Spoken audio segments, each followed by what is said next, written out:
ఆదిలాబాద్ కొమరంభీం ఆసిఫాబాద్ జిల్లాలో ఆదివాసీల బంద్ ప్రశాంతంగా జరిగింది. కన్జర్వేషన్ కారిడార్ పేరిట తీసుకువచ్చిన జీవో నెంబర్ 49ను రద్దు చేయాలని డిమాండ్ చేస్తూ ఆదివాసీల సంఘాలు బంద్కు పిలుపునిచ్చాయి. ఆదివాసీలకు అన్యాయం చేసే జీవో 49ను వెంటనే రద్దు చేయాలని ఆదివాసీ సంఘాలు డిమాండ్ చేస్తున్నాయి. పలు చోట్ల ఆర్టీసీ బస్టాండ్ల ఆందోళనలు చేశాయి.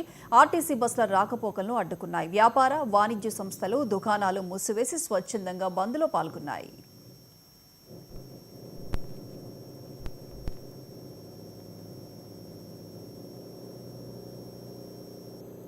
ఆదివాసీ సంఘాల ఆధ్వర్యంలో ఏదైతే కేంద్ర రాష్ట్ర ప్రభుత్వాలు అక్రమంగా దొడ్డిదారిన తీసుకొచ్చినటువంటి 49 జీవో ఉన్నదో ఆ జీవోను వెంటనే రద్దు చేయాలని డిమాండ్ చేస్తూ ఈరోజు బంద్కు పిలుపునివ్వడం జరిగింది.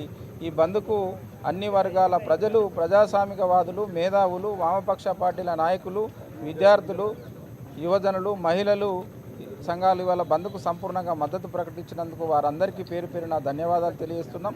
ఇవాళ కేంద్ర రాష్ట్ర ప్రభుత్వాలు ఒక దిక్కు మధ్య భారతంలో ఇవాళ వందలాది మంది ఆదివాసీలను మావోయిస్టుల పేరుతోటి ఆండం చేస్తున్నారు.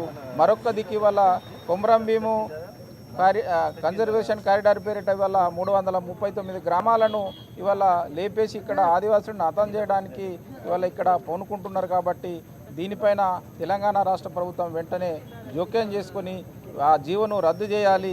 ఇవాళ భారత రాజ్యాంగంలో ఏవైతే పొందుపరిచినటువంటి ఆదివాసీ చట్టాలు ఉన్నాయో ఆ ఆదివాసీ చట్టాలన్నింటినీ కూడా ఇక వైలేషన్ చేస్తూ ఇవాళ ఆ జీవోను తీసుకురావడం, ఆదివాసీలతోటి ఎటువంటి సంప్రదింపులు లేకుండా, గ్రామసభ తీర్మానాలు లేకుండానే ఇవాళ ఆ యొక్క జీవోను దొడ్డిదారిన తీసుకొచ్చారు. కాబట్టి ఆ జీవోను వెంటనే రద్దు చేసి ఆదివాసీల అస్తిత్వాన్ని, ఆదివాసీ